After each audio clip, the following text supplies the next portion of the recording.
Dear students, through coming illustration, we will learn an interesting application of RL circuit. तो चलते हैं illustration section में. In this illustration, we are given this circuit diagram consists of two resistances 2R and R connected with this inductor coil having inductance capital L, and these circuit elements are connected with a battery having no internal resistance.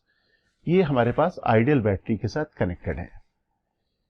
You can observe here in the circuit diagram a switch is connected across resistance 2R. Switch S is closed at t equal to 0. t equal to 0 में हम लोग इस switch को close कर देते हैं. Then we need to find the current in the circuit at time t. t equal to 0 की event है switch को close करने की. तो उसके बाद जो current इस circuit में flow करेगी उसका relation हमें time के साथ साथ verify करना है. time के साथ relation हमें यहाँ पे कैलकुलेट करना है. तो मैं डायग्राम सबसे पहले कॉपी कर लेता हूं. इनिशियली स्विच इज ओपन, तो स्विच ओपन है हमारा ये.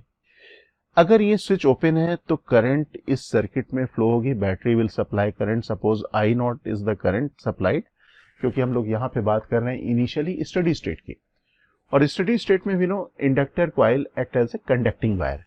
तो यहाँ पे कांस्टेंट करंट फ्लो हो रही होगी I not.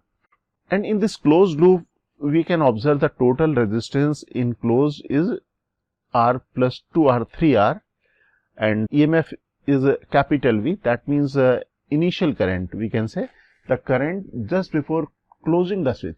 That means when switch is open, the current in the circuit should be equal to V divided by 3R.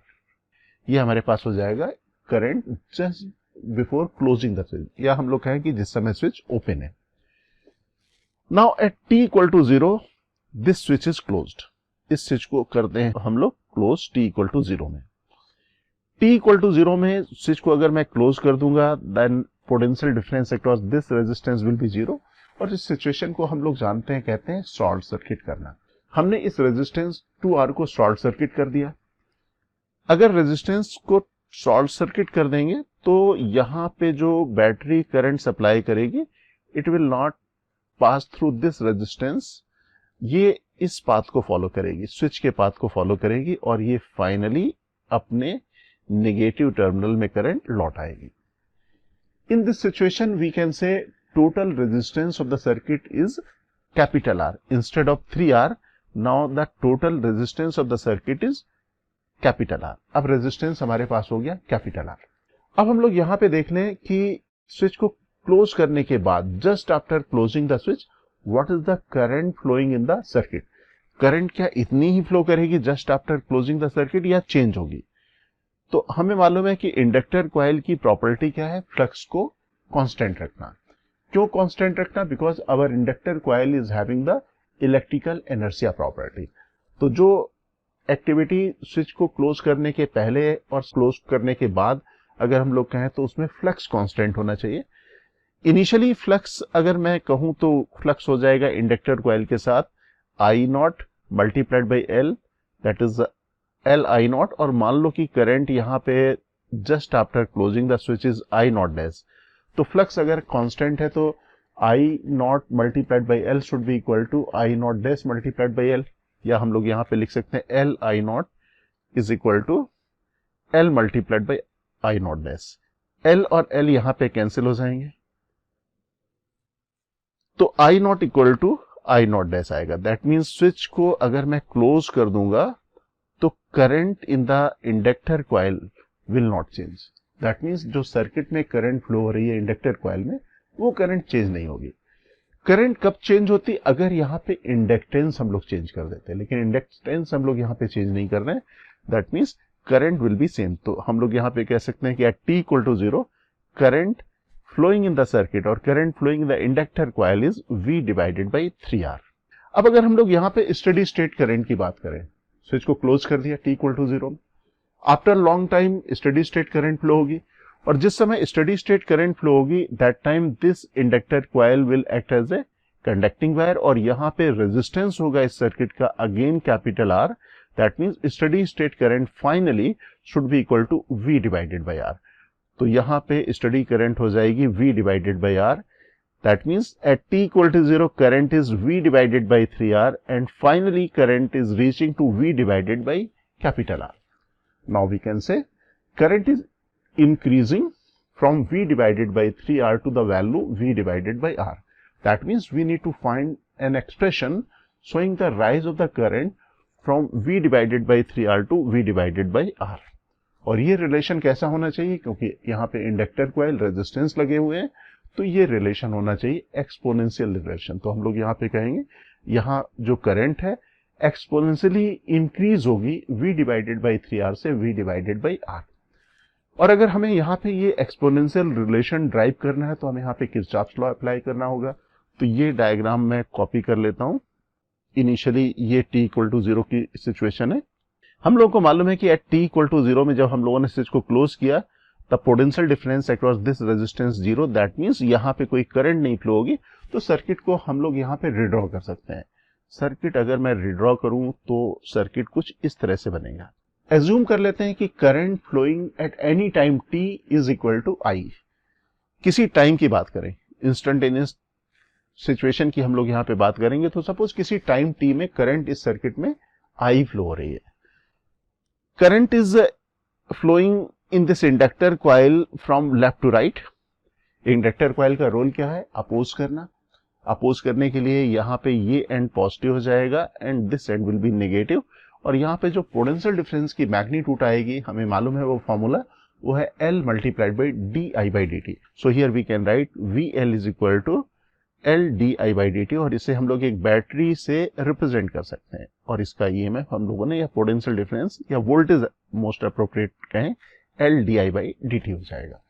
Now we can apply Kirchhoff's law.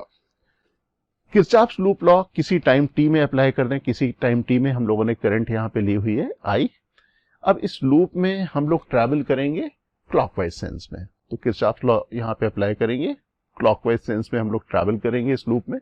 सबसे पहले इस रेजिस्टेंस को cross करेंगे and we are moving in the direction the current, और current की direction में अगर हम लोग जा रहे हैं तो पोटेंशियल लॉस होगा। कितना लॉस हो जाएगा, this is -I multiplied by R। Now we are travelling in the inductor coil from positive terminal to negative terminal, तो यहाँ पे हो जाएगा -VL। Now we are travelling in the battery, और बैटरी में from negative terminal to positive terminal, तो यहाँ पे हो जाएगा +V। And according to the Kirchhoff's loop equation, summation of the voltage gain or loss should be equal to 0। तो यहाँ पे जो भी गेन और लॉस है उसका मैं समेशन कर दूं। समेशन ये कर दिया मैंने, इसका summation 0। And we are interested to find the relationship of I with time, तो यहाँ पे मैं DI के रिलेशन को अलग कर देता हूँ। सपोज मैं यहाँ पे लिख लेता हूँ V माइनस IR एक साइड में और L di/dt दूसरे साइड में, ये मैंने लिख दिया। अब DI के साथ मुझे यहाँ पे I का रिलेशन लिखना होगा, बिकॉज फाइनली हमें तो इंटीग्रेट करना है, और अगर इंटीग्रेट करना है तो मुझे DI के साथ I रिलेशन लिखना जरूरी है। तो मैं DI के साथ लिख लेता हूँ डिनोमिनेटर में V माइनस IR, और राइट हैंड साइड में मैं लिख लूंगा dt डिवाइडेड बाई L। ये मेरे पास हो गया। अब यहाँ पे हमें करना है इंटीग्रेशन, और अगर इंटीग्रेशन करना है then we need to think about the limits. अगर लिमिट्स के बारे में बात करें, इंटीग्रेशन की लिमिट के बारे में बात करें, तो वी आर स्टार्टिंग फ्रॉम 0। तो 0 टाइम में जो करंट है that is V divided by 3R हम लोगों ने भी कैलकुलेट की हुई है, तो V divided by 3R is the initial current, and current at any time t is equal to I, और ये I का रिलेशन हमें मालूम करना है। तो अब यहाँ पे हम लोग इंटीग्रेट कर देते हैं, ये मैंने लिख दिया रिलेशन, और ये इंटीग्रेशन हमारे लिए आसान है। ये नेचुरल लॉग इसका रिलेशन आएगा। अगर मैं इंटीग्रेट करूं तो इसका इंटीग्रेशन आ जाएगा, मैं यहाँ पे लिख देता हूँ, this is natural log V minus RI, then differentiation of this divided by करना होगा, तो differentiation of this equal to -R, and limit will be maintain from V divided by 3R to I। और यहाँ पे integration करना सबसे आसान है, तो यहाँ पे मैं लिखूंगा t, and limit of integration is 0 to t। अब मैं यहाँ पे सब्स्टिट्यूट कर देता हूँ, ये रिलेशन आया। R को मैंने मल्टीप्लाई कर दिया राइट हैंड साइड में, तो रिलेशन हमारे पास ये आ गया। अब इसको मैं लिख लेता हूँ नेक्स्ट पेज में, ताकि फाइनली मैं लिमिट्स के साथ इसे सॉल्व कर पाऊँ। तो कॉपी करता हूं रिलेशन यहां पे। अगर आप यहां पे लिमिट रखेंगे तो एक बार i सब्स्टिट्यूट करेंगे, एक बार v divided by 3r substitute करेंगे, तो रिलेशन मेरे पास जो आएगा ये रिलेशन हो जाएगा natural log v minus R I minus natural log v minus r multiplication v divided by 3r। ये मैं यहां पे इस वाले टर्म की बात कर रहा हूं। अब यहां पे log a minus log b type का रिलेशन है, तो लिखूंगा मैं natural log v minus R I divided by v minus r multiplied by v divided by 3r। तो ये मैं लिख लेता हूं यहां पे। Now capital R and capital R will get cancelled. So in denominator we will have v minus v by 3. That means this is 2 by 3v. अब इसे सिंप्लीफाई कर लेते हैं। अब अगर सिंप्लीफाई करना है, फर्दर सिंप्लीफाई करना है, तो यहाँ पे एंटी लॉग ले लें। अगर एंटी लॉग लेंगे तो ये रिलेशन आ जाएगा v minus R I divided by 2v divided by 3 equal to e to the power minus R T divided by l। तो इस रिलेशन को मैं यहां पे लिख लेता हूं। क्रॉस मल्टीप्लाई कर देता हूं। ये क्रॉस मल्टीप्लाई करने के बाद आया v minus R I that is equal to 2v divided by 3 multiplication e to the power minus R T divided by l। Further simplification i is equal to 1 by r v minus 2v divided by 3 e to the power minus R T divided by l। ये relation आ जाएगा। लेकिन जैसा हम लोगों ने discuss किया था कि current is increasing from v divided by 3r to v divided by r, और ये जो रिलेशन होता है एक्सपोनेंशियल ग्रोथ रिलेशन होता है। तो इस रिलेशन को अगर मैं एक्सपोनेंशियल ग्रोथ के टर्म में रिप्रेजेंट करूं, क्योंकि एक्सपोनेंशियल ग्रोथ फंक्शन के बारे में हम लोग जानते हैं, वो उसमें एक ऑपरेटर होना चाहिए 1 minus e to the power R T divided by l, उस फॉर्म में हमें लिखना है।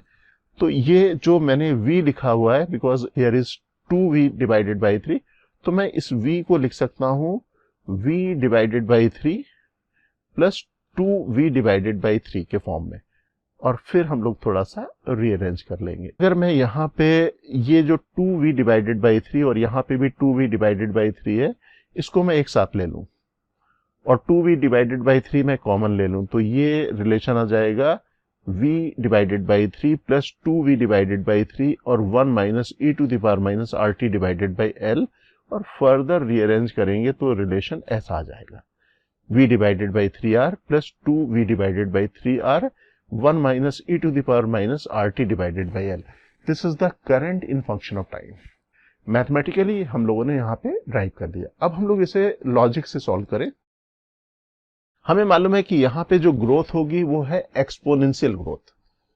जब कभी भी कोई इंडक्टर कॉइल रेजिस्टेंस लगा होगा तो जरूर एक्सपोनेंशियल फंक्शन होगा। हमें देखना होता है कि एक्सपोनेंशियल ग्रोथ है या एक्सपोनेंशियल डिके है।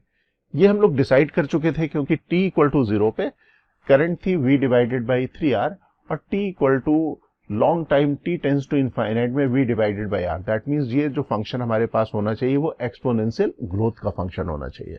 तो सेकेंड अप्रोच हम लोग यहाँ पे देख लेते हैं। ये है सर्किट, t इक्वल टू 0 की condition, v divided by 3r। At steady state after long time हमारे पास कंडीशन फाइनल करंट की v डिवाइडेड बाई r, और ये हमारे पास v डिवाइडेड बाई 3r से v divided by r function तक पहुंचना है। ये एक्सपोनेंशियल ग्रोथ है। एक्सपोनेंशियल ग्रोथ है, मैं यहाँ पे अब ड्रॉ कर लेता हूँ ग्राफ। ये y एक्सिस में i और x एक्सिस में t। इनिशियली हमारे पास करंट है v divided by 3r, final v divided by r। तो v डिवाइडेड बाई 3r से v डिवाइडेड बाई r तक पहुंचना है। एक्सपोनेंशियल ग्रोथ है, that means v should start from this point v divided by 3r, और exponentially बढ़ते बढ़ते हमें ग्राफ पहुंचाना है यहां तक, और v डिवाइडेड बाई r की लाइन में पहुंचने के बाद अप्रोक्सीमेटली ये पैरेलल हो जाएगा। तो ये सिचुएशन आएगी। अब हम लोग यहां से देख सकते हैं कि जो एक्सपोनेंशियल ग्रोथ हुई है वो हुई है v डिवाइडेड बाई 3r से v डिवाइडेड बाई r। तो यहां पे v divided by r minus v divided by 3r को exponential growth function that is 1 minus e to the power minus r t divided by l, इसको हम लोग लिख सकते हैं ऐसे भी e to the power minus t divided by tau। हम लोग कैपेसिटर में भी ऐसा करते थे और यहाँ पे भी वही हम लोग फॉर्मेट यूज कर रहे हैं, तो ये एक्सपोनेंशियल ग्रोथ का एरिया होगा। और यहां से अगर हम लोग कंसीडर करें तो यहाँ पे v डिवाइडेड बाई 3r अगर मैं ऐड कर दूं तो हमारे पास आ जाएगा relation current in function of time. तो मैं v डिवाइडेड बाई 3r इस रिलेशन में ऐड कर देता हूं, ये आ गया। Now v divided by r minus v divided by 3r, this is 2v divided by 3r। अब यहाँ पे फर्दर रीअरेंज कर लें तो आ जाएगा i is equal to 2v divided by 3r, bracket में 3/2 minus e to the power minus RT divided by l। अगर इस रिलेशन को देखें तो ये रिलेशन मैथमेटिक्स से भी हम लोगों ने यही रिलेशन राइट किया था, हम लोग यहाँ पे लॉजिक से भी यही कैलकुलेशन कर पाएंगे।